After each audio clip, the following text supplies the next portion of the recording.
नमस्कार दोस्तों, इस वीडियो में हम वर्तमान में कौन क्या टॉपिक से संबंधित कुछ इंपॉर्टेंट प्रश्नों को पढ़ेंगे। जी हाँ दोस्तों, मार्च 2023 तक का अपडेटेड डाटा मैं आपके लिए लेकर आया हूं और इस क्लास को हम 2 पार्टों में कवर करेंगे। ये आपका पहला पार्ट है। तो यहाँ पर आप देख सकते हैं पहला प्रश्न आप लोगों के सामने है। तो क्लास स्टार्ट करने से पहले मैं साकिब मलिक स्टडी ट्रायंगल में आप सभी का स्वागत करता हूँ। तो पहला प्रश्न आप लोगों का है, नीति आयोग के नए CEO कौन बने हैं। अगर हम बात करते हैं नीति आयोग के नए CEO की, तो VBR सुब्रमण्यम जो है नीति आयोग के नए CEO बने हैं। ये आपको याद कर लेना है। अगर बात करते हैं हम नीति आयोग के बारे में, तो नीति आयोग को आप यहाँ पर देख सकते हैं, इसकी फुल फॉर्म होती है national institution for transforming India. नीति की फुल फॉर्म होती है। अगर इसकी स्थापना की बात करते हैं तो 1 जनवरी 2015 को इसकी स्थापना हुई थी। इसका मुख्यालय नई दिल्ली में है और जो भारत का प्रधानमंत्री होता है वही नीति आयोग का अध्यक्ष होता है। तो इसके अध्यक्ष जो है हमारे वर्तमान में नरेंद्र मोदी जी हैं। और इसके नए उपाध्यक्ष की बात करते हैं तो सुमन के बेरी जो है नीति आयोग के नए उपाध्यक्ष बने हैं। नेक्स्ट बात करते हैं, प्रश्न नंबर 2 आप लोगों के सामने है, सशस्त्र सीमा बल SSB की नई महिला निदेशक कौन बनी है। आपके ऑप्शन है यास्तिका भाटिया, रश्मि शुक्ला, रुचिरा काम्बोज या फिर प्रमला जयपाल।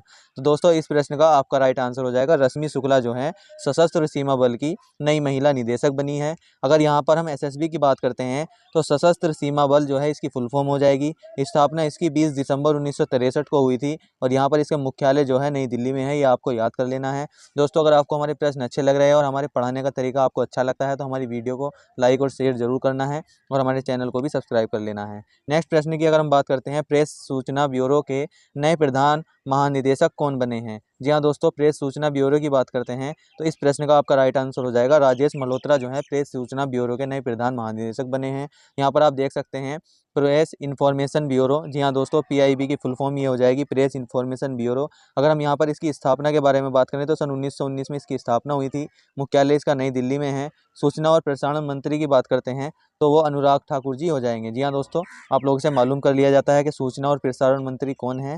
तो वर्तमान में अनुराग ठाकुर जी जो है सूचना और प्रसारण मंत्री हैं। नेक्स्ट प्रश्न आप लोगों के सामने है, प्रश्न नंबर 4, भारत के नए लेखा महानियंत्रक कौन बने हैं। जी हाँ दोस्तों, एक यहाँ पर आप देख सकते हैं लेखा महानियंत्रक जिसको हम CGA बोलते हैं, वे कौन बने हैं। तो इसका आपका राइट आंसर हो जाएगा SS दुबे जी जो हैं भारत के नए महालेखा महानियंत्रक बने हैं। यहाँ पर आप देख सकते हैं CGA की full form controller general of account होता है। SS दुबे जो है 28वें लेखा महानिदेशक बने हैं जो कि सरकार का लेखा जोखा अपने पास रखते हैं। ये आपको याद कर लेना है। अगले प्रश्न की बात करते हैं, प्रश्न नंबर 5 आप लोगों के सामने है, केंद्रीय विद्युत नियामक आयोग के नए अध्यक्ष कौन बने हैं। जी हाँ दोस्तों, अगर केंद्रीय विद्युत नियामक आयोग की बात करते हैं तो इस प्रश्न का आपका राइट आंसर हो जाएगा जिष्णु बरुआ जो है केंद्रीय विद्युत नियामक आयोग के नए अध्यक्ष हो जाएंगे। नेक्स्ट यहाँ पर है प्रश्न नंबर 6 आप लोगों के सामने, भारतीय वाणिज्यिक एवं उद्योग महासंघ जिसको हम फिक्की के नाम से जानते हैं उसके नए महासचिव कौन बने हैं। तो इस प्रश्न का आपका राइट आंसर हो जाएगा दोस्तों शैलेश पाठक जो है हमारे फिक्की के नए महासचिव बने हैं। अगर फिक्की के बारे में बात करते हैं तो इस फिक्की की फुल फॉर्म होती है federation of India chambers of commerce and industry, इसकी फुल फॉर्म हो जाएगी। इसकी अगर स्थापना के बारे में जाने तो सन 1927 में इसकी स्थापना होती है। मुख्यालय इसका नई दिल्ली में है। और नए अध्यक्ष की बात करते हैं तो शुभ्रकांत पांडा जो है इसके नए अध्यक्ष है और महासचिव मैंने आप लोगों को बता दिया है, इसके महासचिव कौन है, शैलेश पाठक जी हैं। नेक्स्ट है यहाँ पर प्रश्न नंबर 7 आप लोगों के सामने, भारत के नए औषधि महानियंत्रक जिसको हम DCIG बोलते हैं वह कौन बने हैं। अगर औषधि महानिदेशक की बात करते हैं या महानियंत्रक की बात करते हैं तो इस प्रश्न का आपका राइट आंसर हो जाएगा दोस्तों राजीव सिंह रघुवंशी जो है भारत के नए औषधि महानियंत्रक बने हैं। यहाँ पर अगर DCGI की फुल फॉर्म की बात करते हैं तो drugs controller general of India इसकी फुल फॉर्म हो जाएगी। अगर यहाँ पर इसकी स्थापना की बात करते हैं तो 24 अगस्त 2019 को इसकी स्थापना हुई थी। अगर यहाँ पर इसके हेडक्वार्टर या मुख्यालय की बात करें तो जो औषधि महानियंत्रक का मुख्यालय होता है वो नई दिल्ली में है वर्तमान में। नेक्स्ट यहाँ पर है प्रश्न नंबर 8 आप लोगों के सामने, राष्ट्रीय कृषि और ग्रामीण बैंक जो है नाबार्ड जिसको हम नाबार्ड के नाम से जानते हैं, इसके नए अध्यक्ष कौन बने हैं। आपके ऑप्शन है आशीष कुमार, नवीन चावला, KV साजी या फिर चंद्रशेखर घोष। तो दोस्तों इस प्रश्न का आपका राइट आंसर हो जाएगा ऑप्शन नंबर 3, KV साजी जो है वर्तमान में नाबार्ड के नए अध्यक्ष बने हैं। अगर नाबार्ड की हम बात करते हैं तो नाबार्ड की फुल फॉर्म होती है national bank for agriculture and rural development और इसकी स्थापना जो है 12 जुलाई से 1982 को हुई थी।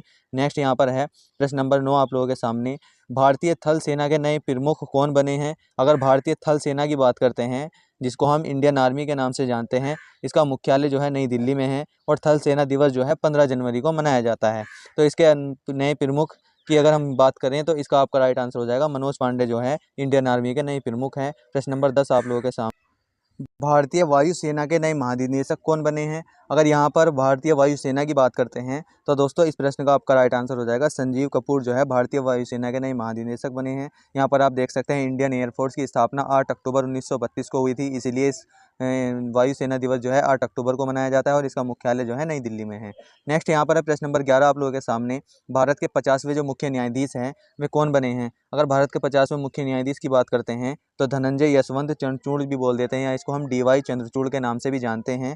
ये 50वें मुख्य न्यायाधीश बने हैं, आप लोगों को याद कर लेना है। नेक्स्ट प्रश्न आप लोगों के सामने है प्रश्न नंबर 12।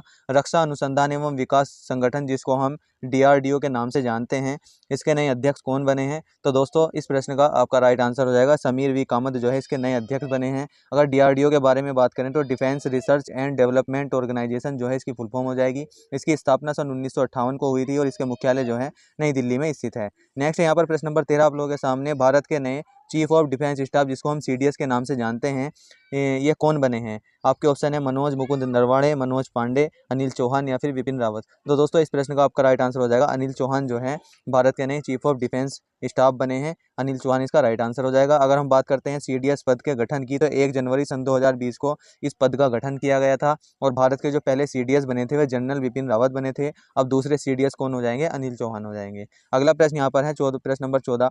रेलवे बोर्ड के नए अध्यक्ष और CEO कौन बने हैं? अगर बात करते हैं रेलवे बोर्ड की तो इस प्रश्न का आपका राइट आंसर हो जाएगा अनिल कुमार लाहौटी जो है रेलवे बोर्ड के नए CEO और अध्यक्ष बने हैं। अगर रेलवे की स्थापना की बात करते हैं तो 26 अप्रैल सन 1853 को रेलवे की स्थापना हुई थी और वर्तमान में रेल मंत्री जो है पीयूष गोयल जी हैं। नेक्स्ट यहाँ पर प्रश्न नंबर 15 आप लोगों के सामने। भारतीय ओलंपिक संघ या जिसको हम इंडियन ओलंपिक कमेटी के नाम से जानते हैं, IOC की पहली महिला अध्यक्ष कौन बनी है? तो अगर भारतीय ओलंपिक संघ की बात करते हैं तो इसका आपका राइट आंसर हो जाएगा PT ऊषा जो है इसकी पहली महिला अध्यक्ष बनी है।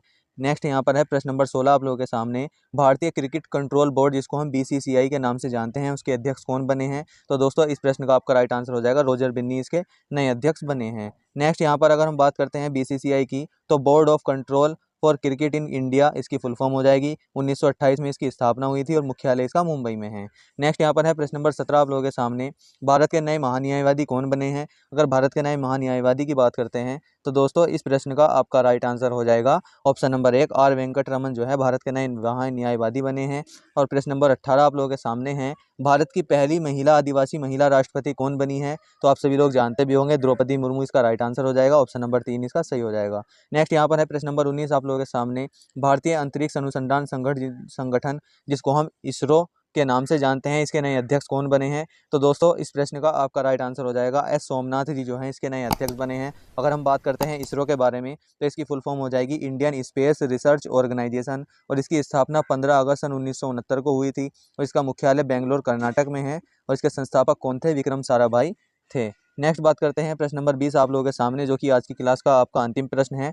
भारतीय खाद्य एवं सुरक्षा एवं मानक प्राधिकरण जिसको हम फसाई के नाम से जानते हैं, आप सभी लोग जानते भी होंगे, इसके नए CEO कौन बने हैं? तो दोस्तों इस प्रश्न का आपका राइट आंसर हो जाएगा ऑप्शन नंबर 1 कमला वर्धन राव जो है इसके नए CEO बने हैं। आप लोगों को याद रखना है option number A is the right answer. अगर हम बात करते हैं फसाई की फुल फॉर्म की तो food safety and standards authority of India इसकी फुल फॉर्म हो जाएगी और 5 सितंबर 2008 को इसकी स्थापना हुई थी और इसका मुख्यालय भी नई दिल्ली में है, ये आपको याद कर लेना है। तो दोस्तों आपको क्लास कैसी लगी है ये कमेंट बॉक्स में लिखकर जरूर बताना है और आपका आने वाला पार्ट जो है वो अगली वीडियो में हम कवर कर देंगे, जो कि आपका बहुत ज़्यादा इंपॉर्टेंट है। आपकी परीक्षाओं में इस टॉपिक से बहुत ज़्यादा प्रश्न पूछे जा रहे हैं। तो हमारी वीडियो को लाइक और शेयर जरूर करें और अगर आप पहली बार हमारे चैनल पर आए हैं तो सब्सक्राइब भी जरूर कर देना। धन्यवाद दोस्तों, जय हिंद।